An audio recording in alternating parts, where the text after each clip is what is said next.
আরবি ভাষা শিখুন চ্যানেলটি সাবস্ক্রাইব করুন। যারা আরব দেশে আছেন ভিডিওটি তাদের জন্য খুব সহজে আরবি ভাষা শিখুন।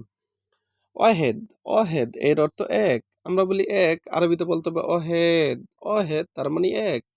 ইতনিন এর অর্থ দুই। ইতনিন তার মানে দুই। আমরা বলি দুই, আরবিতে বলতে হবে ইতনিন।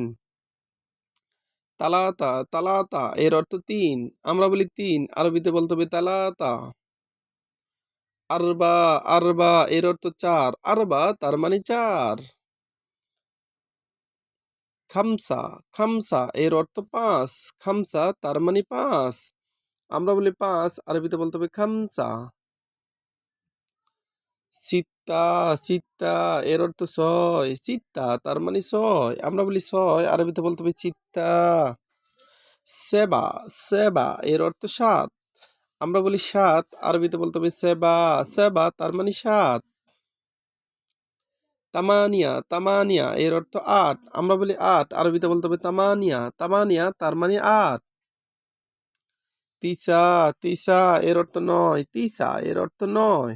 আমরা বলি নয়, আরবিতে বলতে হবে তিসা। তিসা তার মানে নয়। আশারা, আশারা এর অর্থ দশ। আশারা তার মানে দশ। আমরা বলি দশ, আরবিতে বলতে হবে আশারা। আশারা তার মানে দশ। আবার দেখুন, অহেদ, অহেদ এর অর্থ এক। অহেদ তার মানে এক। আমরা বলি এক, আরবিতে বলতে হবে অহেদ। অহেদ তার মানে এক। ইতনিন, ইতনিন এর অর্থ দুই। ইতনিন তার মানে দুই। আমরা বলি দুই, আরবিতে বলতে হবে ইতনিন। ইতনিন তার মানে দুই। দুই এর আরবি ইতনিন।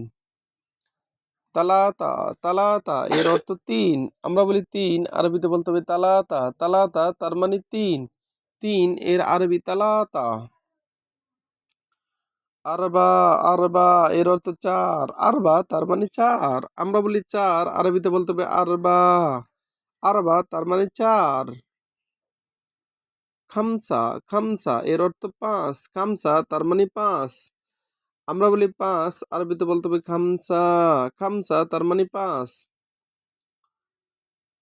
সিত্তা, সিত্তা এর অর্থ ছয়। সিত্তা তার মানে ছয়। আমরা বলি ছয়, আরবিতে বলতে হবে সিত্তা। সেবা এর অর্থ সাত। আবার সাবা এর অর্থ সাত। আমরা বলি সাবা এর অর্থ, আমরা বলি সাত, আরবিতে বলতে হবে সেবা। আমরা বলি সাত, আবার আরবিতে বলতে হবে সাবা। সেবা এবং সাবা দুটি শব্দের অর্থ সাত। তামানিয়া, তামানিয়া এর অর্থ আট। তামানিয়া তার মানে আট। তিসা এর অর্থ নয়। তিসা তার মানে নয়। আশারা, আশারা এর অর্থ দশ। আশারা তার মানে দশ। ইশরিন এর অর্থ 20। ভিডিওটি ভালো লাগলে অবশ্যই সাবস্ক্রাইব করুন এবং শেয়ার করুন। ভুল হলে ক্ষমা দৃষ্টিতে দেখুন।